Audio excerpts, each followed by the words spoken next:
following program is from NET, the National Educational Television Network.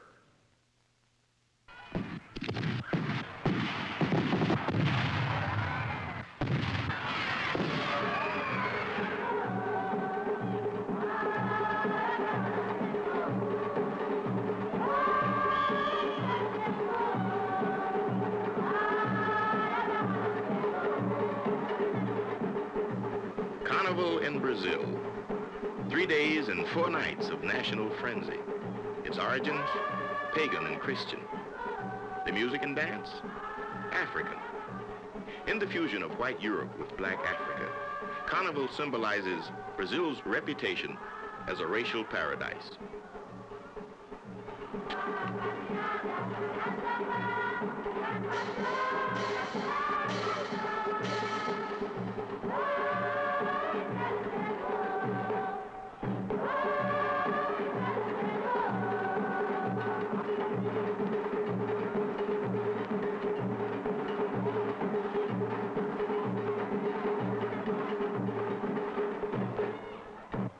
My name is Ossie Davis.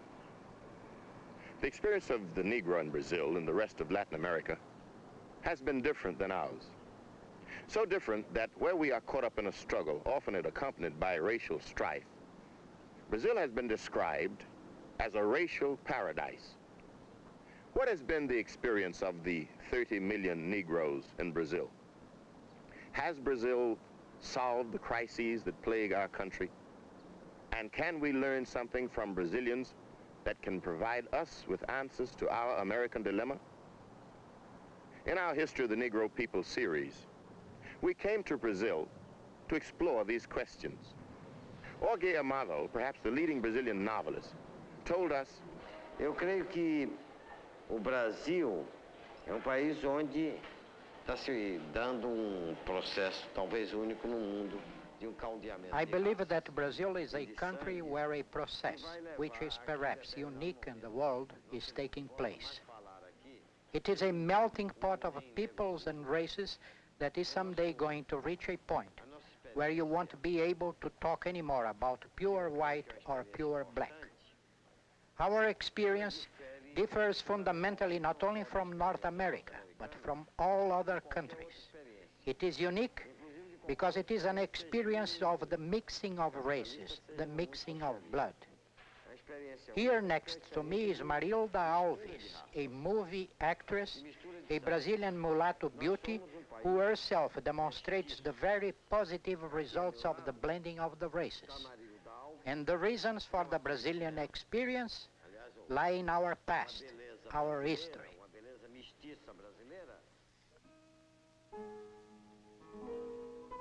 Brazil in 1500 was a wild and primitive land of savage animals. And the cannibalistic Indian, oldest inhabitant of the New World, predating both Portuguese and Negro by more than 1,000 years. In 1500, a Portuguese ship blown off its course arrived in Brazil. Colonists soon followed. Many were adventurers and criminals.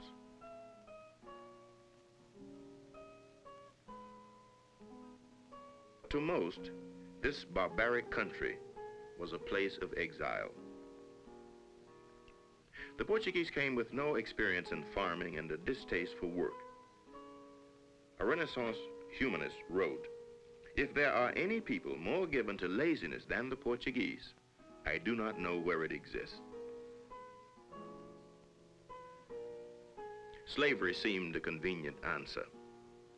The Portuguese attacked and massacred the Indian and made him the first slave in the New World. But the Indians failed to meet the rigid qualifications for slaves in the 16th century.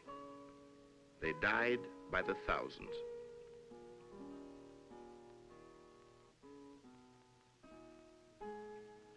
A Spanish friar, Bartolomé de las Casas, gave up his land and slaves and returned to Spain, where he begged the Spanish regent for an end to the enslavement and slaughter of the Indians throughout Latin America.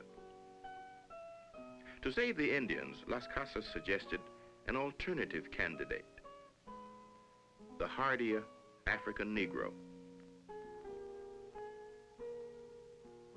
In Africa itself, slavery, both black and white, was not new. Arab traders and African priests had been buyers and sellers of slaves for thousands of years. Now the Portuguese took over. For these Africans, the Muslims, the Bantus, and the Sudanese, the trip over was the beginning of a tragic future. From 30 to 40 days, they crossed the South Atlantic. These sailing clippers were known as coffins. The slaves were kept in the hold from 5 in the afternoon until 8 in the morning in darkness. The loss of human cargo ran as high as 70%. When they arrived in Brazil, they were cataloged and sold. First, they were sent to the sugar plantation, for sugar was the unchallenged king of Brazil for many years. Then, gold was discovered, and the Negro worked in the gold mines of the New World. There was also a great demand for skilled artisans. Life was harsh. Almost any offense committed would result in whippings with a twisted raw leather hide.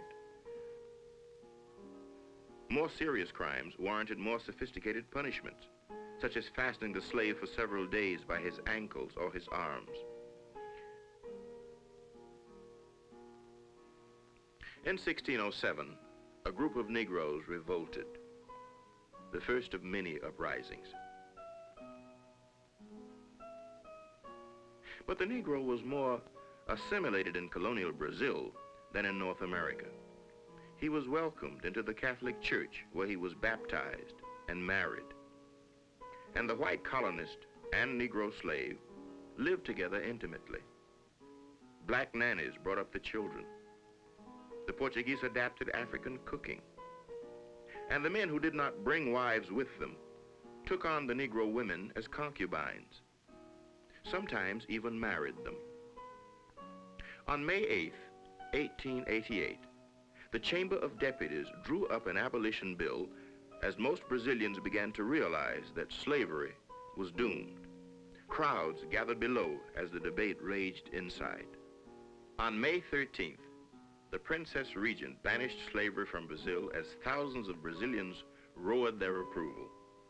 Emancipation took 23 years longer, but one war less than in North America. Professor Marvin Harris is the chairman of the Department of Anthropology at Columbia University and an expert on race relations in Brazil. After 1888, there was no history in Brazil of the type of Jim Crow, sharp racial struggle, race riots, lynchings, public discrimination, public transportation, and in schools. Just nothing comparable to it. The whole trajectory of experience in Brazil between the races has been a much milder sort of experience. Today, the majority of Brazilians, it is said, are the descendants of masters or slaves. The Casa Grande, or big house, still survives. Inside the house, the descendants of a Portuguese master still gather for Sunday dinner. The family silver and crystal are almost the last vestiges of a more elegant past. Although the days of master and slave are gone, the children still enjoy some aspects of the old Casa Grande life. They ride their horses, as they have done for generations, through the fields of sugarcane, where Negroes still work as their slave ancestors did, but now for a salary of under $10 a week.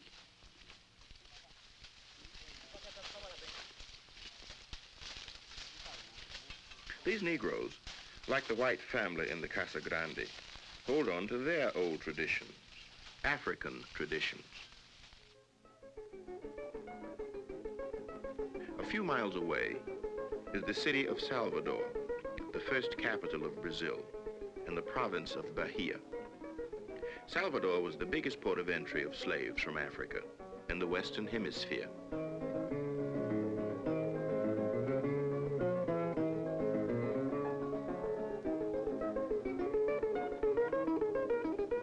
Few people in this city can be sure they're not just a little black. More than 50% of the population is of mixed ancestry. Many whites in Salvador would be classified as mulatto in the United States. Brazilians call Bahia a velha mulata, the old mulatto woman. Dr. Gilberto Freyre, former member of the National Assembly and former ambassador to the United Nations, is Brazil's greatest historian. The influence of the Negro in Brazilian life is immense, both historical and at present, when the presence of the Negro is everywhere in Brazilian culture, in what is most characteristic in Brazilian culture. You find that Brazilians now are even proud of the fact that they have a Brazilian cookery that's considered by some to be the rival cookery of the French one and of the Chinese one. They are proud of the fact that this very characteristic Brazilian cookery has many traits of African influence. In fact, if it were not for this great African influence, there would not be a Brazilian cookery.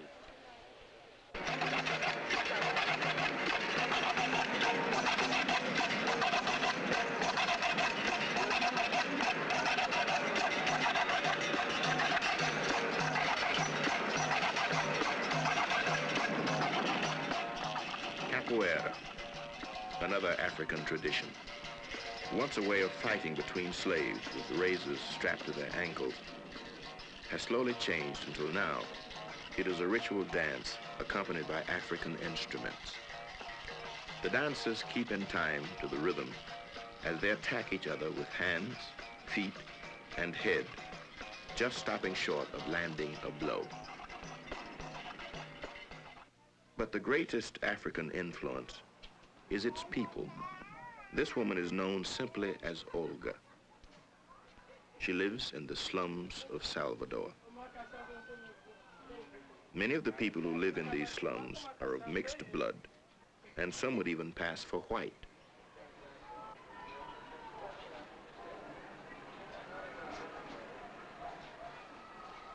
Olga lives in this house. She has 8 children.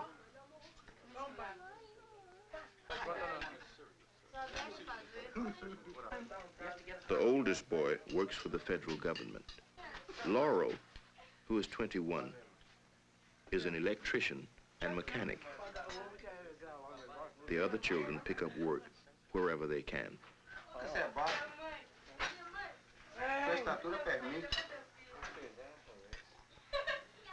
But Olga is not simply a housewife. She is the high priestess of the Candomblé. Candomblé, practiced in Bahia, was originally an African fetish cult brought by slaves and altered by time, but still essentially African.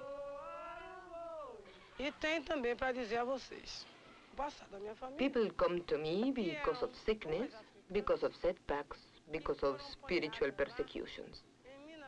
They come for many reasons and they kneel on the ground and try to feel that sense of personal exaltation.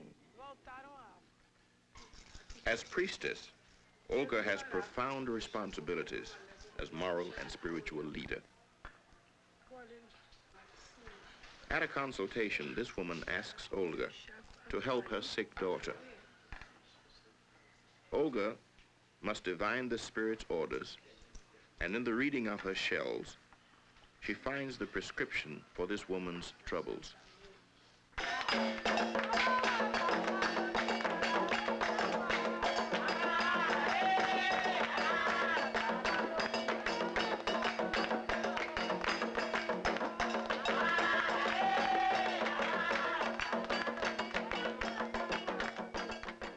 Olga and her followers called Daughters of the Saints, are preparing for the traditional dance of the Candomblé. Roosters and chickens are sacrificed to the spirits, their blood rubbed against a holy tree.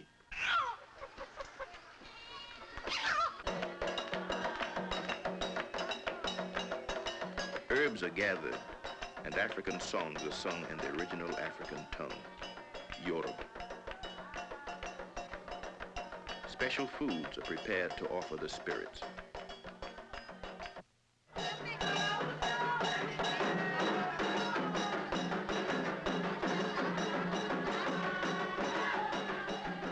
It is the night of the Candomblé, the climax of religious activity for Olga and her followers. Many of the participants and spectators are white. They find in Candomblé a vitality lacking in their own church.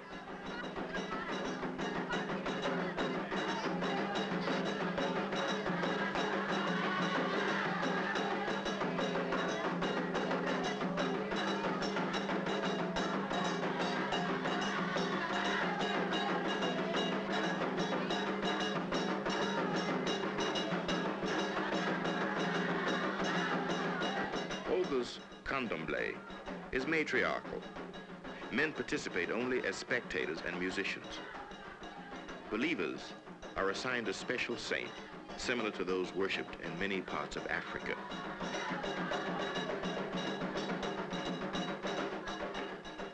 In the music and dance, they hope that he will enter their bodies.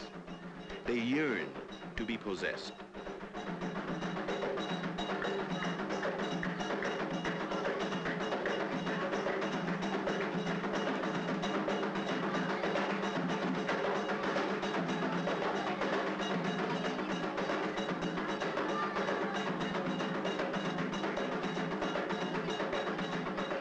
At the time of possession, it is said the saint descends into the head, and through the body, he dances and talks. Then the daughter of the saint dances in a trance. Possession is complete.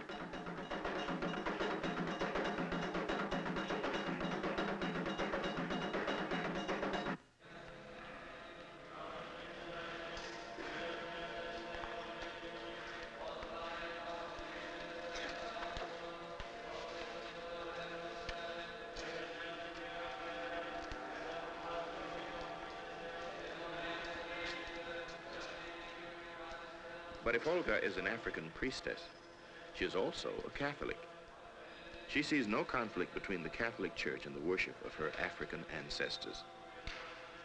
The saints of Candomblé are fused with the saints of Catholicism. If African tradition is still strong in Brazil, it is also changing. It is absorbing and being absorbed with the religion and tradition of Catholic Brazil. Many of the people who attend its vivid ceremony come as spectators rather than converts, and the younger generation of Negroes is little interested in its values. They are less concerned with their past as Africans and more with their future as Brazilians and as Negroes. Olga's son Laurel prefers soccer to the African Capoeira. But though he works and plays with whites, he is fearful about the future.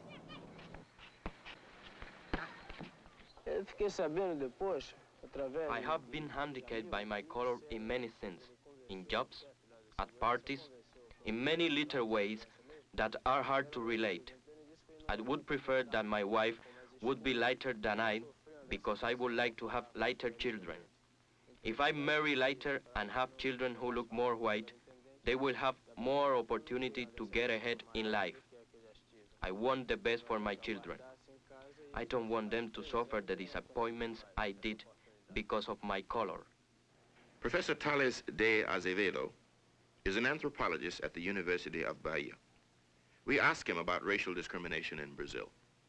You can very easily see that the Negroes have been retained in a very low position in our society, which is due to discrimination all through our history by the means of these devices which I have mentioned formerly, the Negroes are not accepted in some schools, in some jobs. We have practically no Negroes in the higher ranks of the army, in the clergy.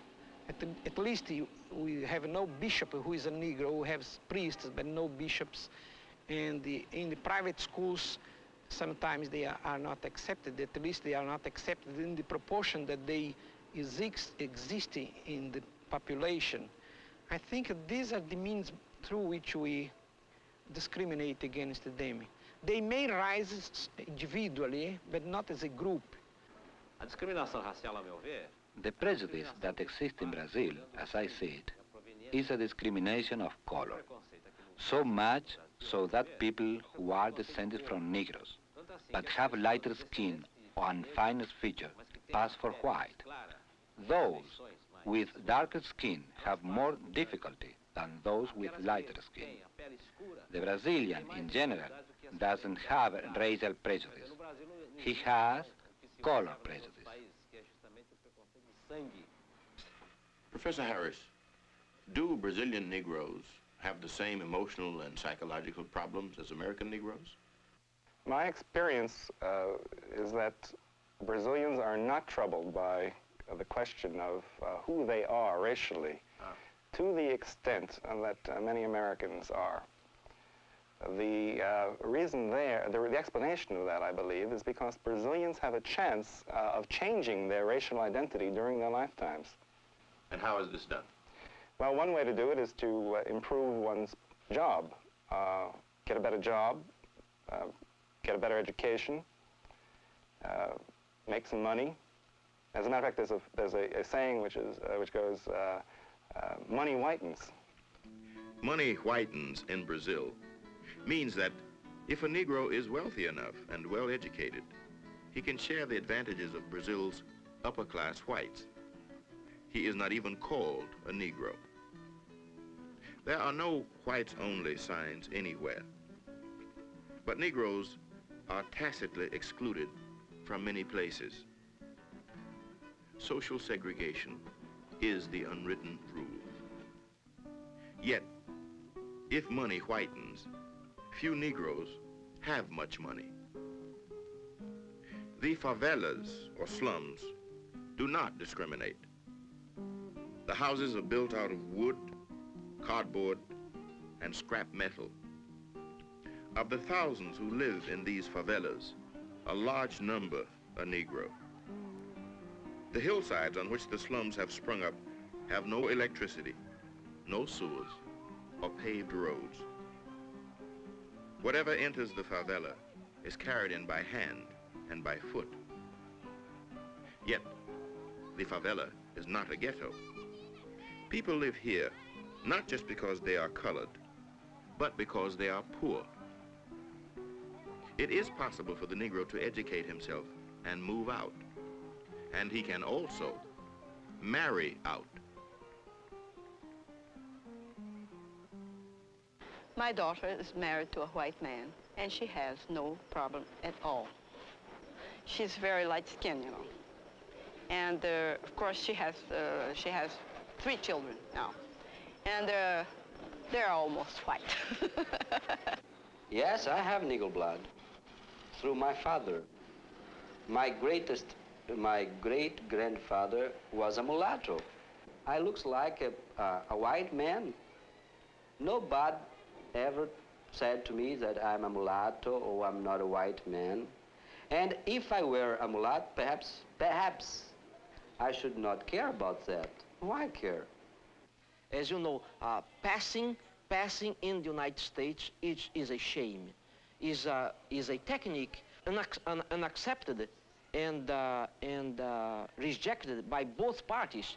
Both the white and the Negroes, they reject the one who tries to pass.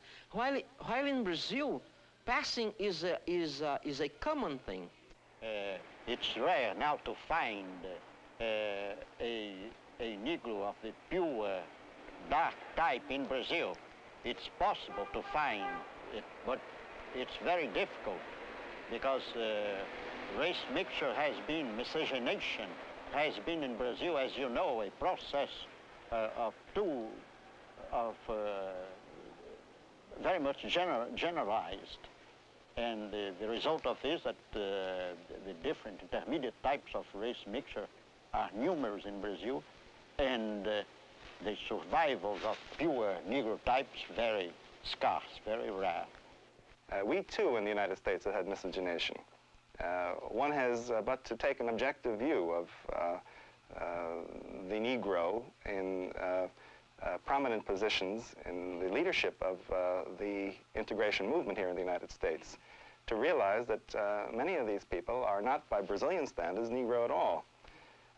We have a system, however, of reckoning racial identity which does not tolerate any intermediate status. Hence, we are faced here with a choice of being either Negro or white. This is a biologically inappropriate and foolish type of categorization, at least from the point of view of genetics and anthropology. I think it's quite reasonable to predict that if things go on as they have been going on in Brazil for another century or so, we can expect that both whites and Negroes will disappear. And my own feeling on this subject is why not? Because the resulting mixture will take its place among bona fide racial groups of the world. All the racial groups of the world that we know of are mixed groups. There are no pure races. The Negro from abroad cannot comprehend us. He finds a Negro race which is intermixing with the white, and a new race is emerging. At first, he thinks this is a subtle form of prejudice, because the Negro is disappearing. But then, it would also be a subtle form of prejudice against the white, because the white man, as such, is disappearing also. But even if the Negro vanishes eventually as a pure race in Brazil, his influence and his mark on us are deep. We are convinced we are taking the right path, and that racial democracy may really be Brazil's great contribution to a universal humanistic culture.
This is NET, the National Educational Television Network.